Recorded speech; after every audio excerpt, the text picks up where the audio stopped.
Kaixo, egunon, ongi etorri enpresarian webgune honetara. David Martínez naiz, Bai Euskari Elkarteko teknikaria, eta dakizuen bezala, enpresarian Bai Euskari Elkarteak kudeatzen duen egitasmoa da.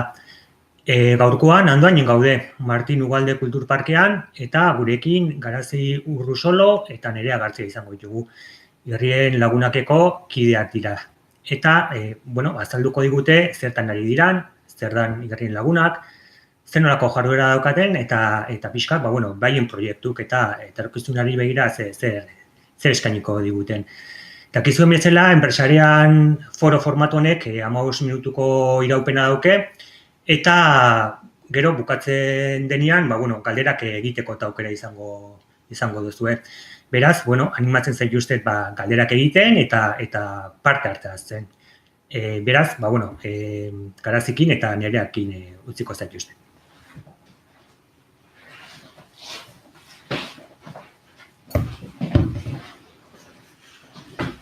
Egunon, Davidek esan den bezala gu Garazitan Nerea bera, Herrien lagunakeko kideak edo langileak, eta, jende asko daukagu gure inguruan lanean, baina gure ardura edo da pixka proiektuak koordinatzea, eta pixka gure buruak aurkezteagatik, Nereak ikuskizunen ardura eta koordinazioa eramaten du, eta nik, aldizkariaren koordinazioa eta sustapenaren ardura. Orduan, pixkate gure saio honen planteamendua edo da, Davidek esan duen bezala gure proiektuaren nondik norakoak aurkeztea, eta gure zertan gabiltzan, gure egunerokotasun nolakoa den, eta bar.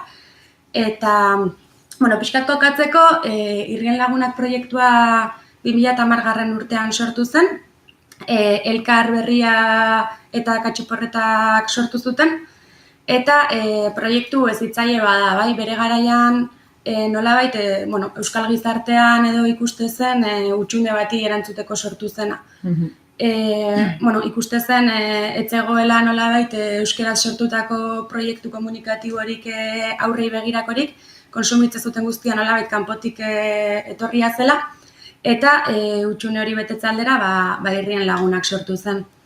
9 urte daramatzagu lanean, eta gure helburuak oraindik hasieran planteatutako berdinak dira gutxi gorabehera, eta 2 helburu nagusi dauzkagu. Batetik euskararen indartze eta normalizazioa, eta bestetik haurrak balore aurrerakoietan heztea edo.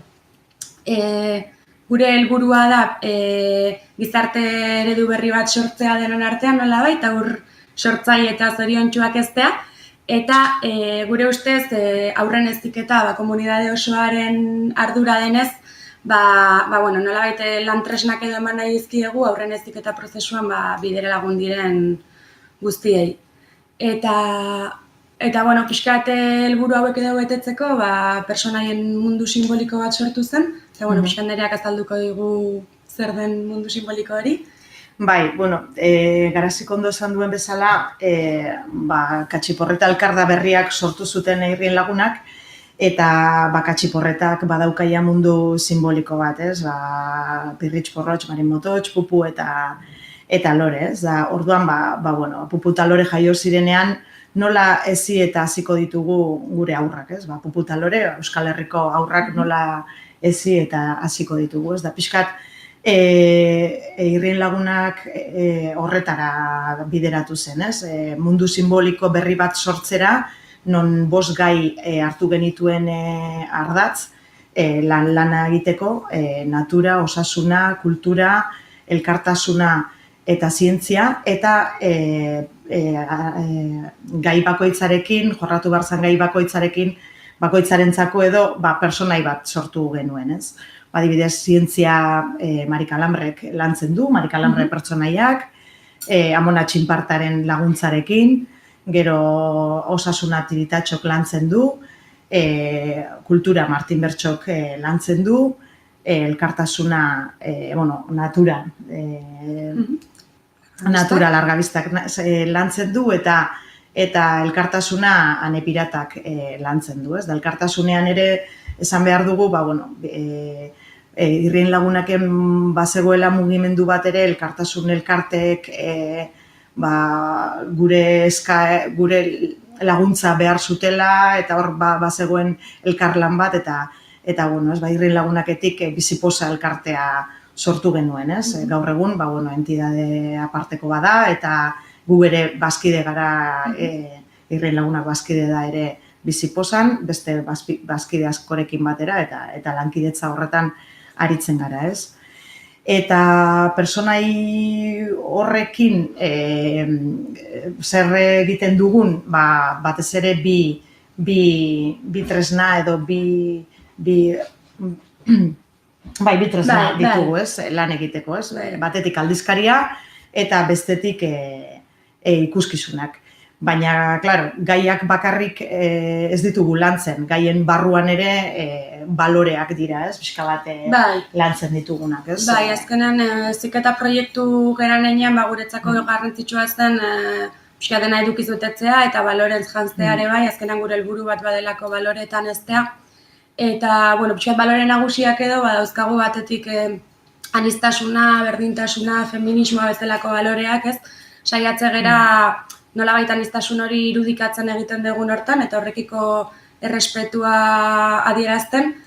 Eta guretzako garrantzitsua da azkenean aurrei nolabait eredu berriak eskaintzea edo dauzkagun eredu tipiko hietatik ateratzea, ez beraiek ere beraien izatea modu aske baten edo eraiki dezaten ereduei jarraituta.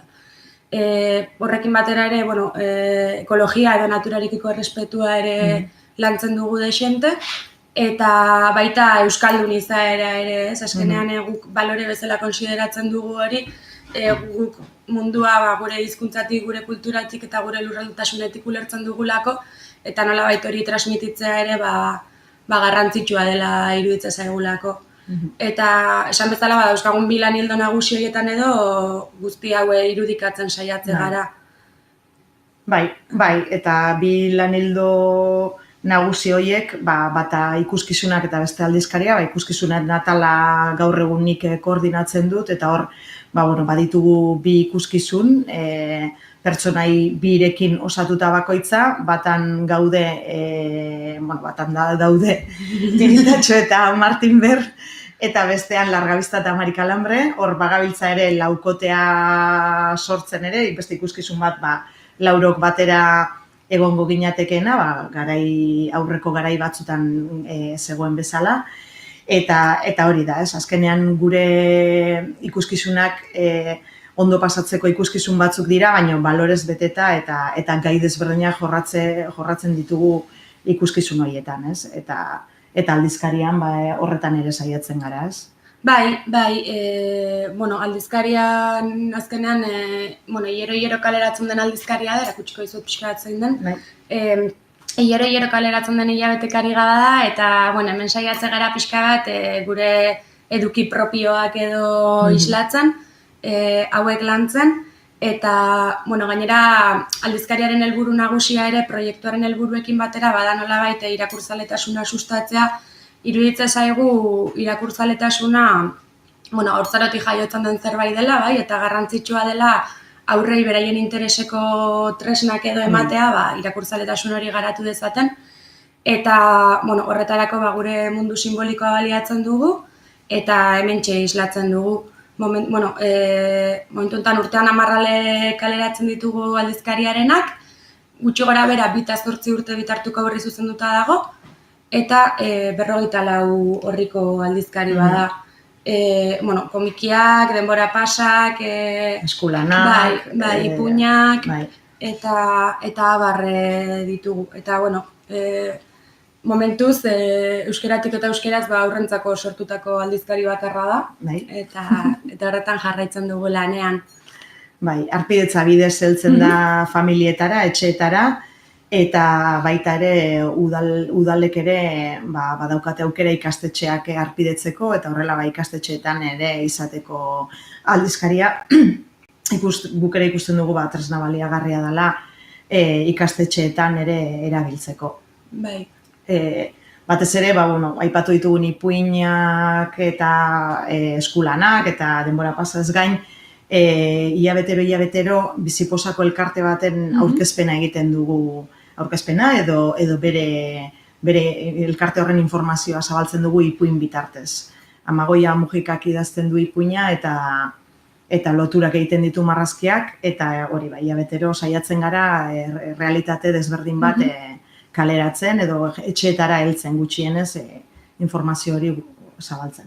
Bai, esango nuke gainera, orain batzuk agian ezagutuko duzu, baina irudi berrituarekin atera da aldizkaria, portadaren irudia aldatu dugu, eta horrekin batera atal berria ere sortu dugu. Aurrentzako yoga atala kaleratu dugu berriki, eta hau Ordiziko Joke yoga taldeak idazten du, eta Paula Estebez ilustratzaileak ilustra egiten ditu marrazkiak, eta harrera ona izatea espero dugu atal horrek, eta gu gustora gaude horrekin, eske.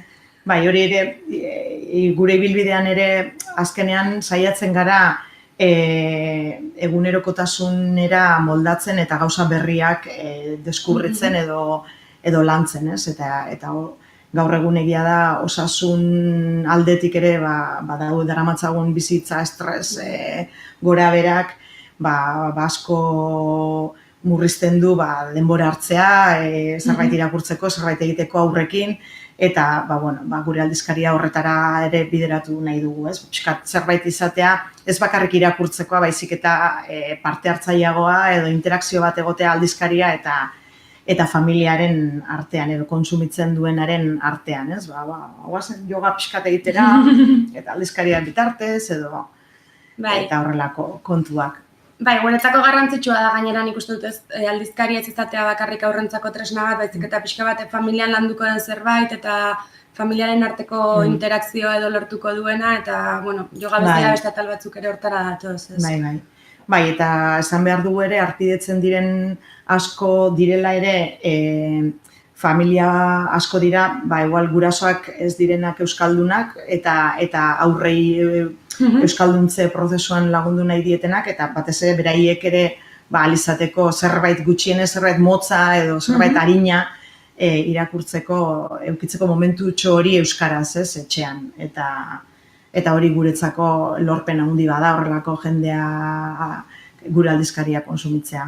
Azkenean hori da, ez? Pixkat euskara etxean egotea, ez? Modu desberdin baten. Bai, galdera badaukagu hor. Bai. Galdetzen dute, ea zer egin behar den harpidetzak egiteko. Oso ondo. Harpidetzak modu desberdinetan bideratzen ditugu. Webgunetik bereziki, irrienlagunak.es webgunean badago harpidetza egiteko formulario bat. Bai. Eta horrez gain bezerarretako telefonoan ere egin daiteke. Eta e-postan ere bai, e-posta harpidetza bildua irrienlagunak.eus da, eta telefonoa 902-820-806. Bai, eta horretaz gain katxiporreta saioetan ere aukera dago egiteko, ez? Pailazoak saioa dutenean, gure lankide bat egoten da bertan egon daitezken harpidetza eskariak gauzatzen. Bai, gainera, harpidetzak 59 euroko prezioa dauka urtean, eta harpidetza egitean normalean ongietorri opari bat jasotzen da, momentu hontan lepokoa da oparia, katxiporreta saioetan izan ezik, bertan pailazoen CD edo DVD-a jasotzeko aukera dago. Eta, gure aldetik...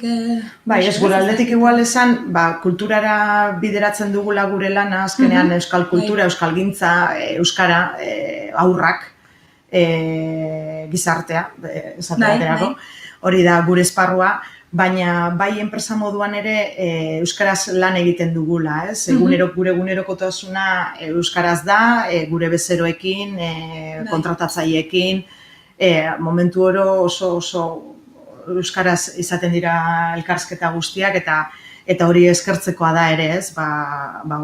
Ditugun harremanak guk nahi dugun bezala gure hizkuntzan lan ahal izatea, ez? Bai, euskara gure helburua da, baina baita ere gure lan tresna, ez, eguneroko bizitzan. Bai. Zakite beste galderarik edo? Bai. Ziko dugu tartea, berre. Bai, zegoazten gara izketan. Bai, eta zara esiltzen.